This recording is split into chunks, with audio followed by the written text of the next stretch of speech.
Yan, magluluto tayo ng isdang pampano. Gagawin lang natin ay steam natin siya. So, pwede nyo rin siyang buo na gawin. Nilagyan ko na siya ng seasoning. Tapos ito yung ating luya. Mas maraming luya, mas masarap. Tapos, lagyan din natin ng bawang. Ay, sibuyas. Yan, lagyan natin ng sibuyas. Steam lang natin yan hanggang sa maluto. Kasi sabi nila, puro na lang daw ako prito. So, steam na natin. Yan. Ganyan lang kasimple.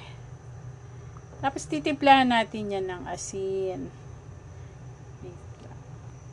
Yan. Lagyan natin ng konting asin. Konti lang kasi lalagyan pa natin yan ng toyo. Tapos, lagyan natin ng paminta. Tingnan natin lalamasin kasi pag kumulo na yan, pupunta na sa ilalim yung ibang paminta niyan. Yan. Talagang marami. Legit. Yan. Lalagyan din natin siya ng toyo. Konti lang.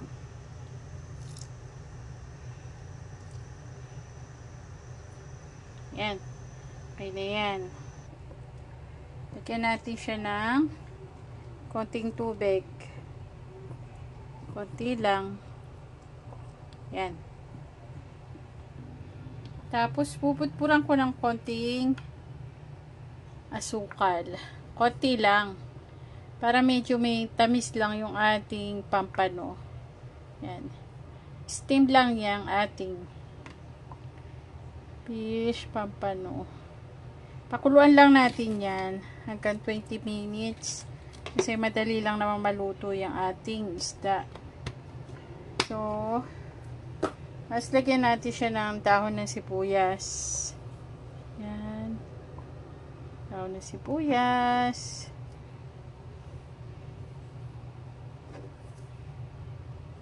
Ganyan lang. Tapos mamaya, kumulo na yan, lalagyan pa natin ng toppings. Okay na yan. Pag kumulo na yan, okay na yan. Tatakpan natin siya para mabilis maluto. Okay.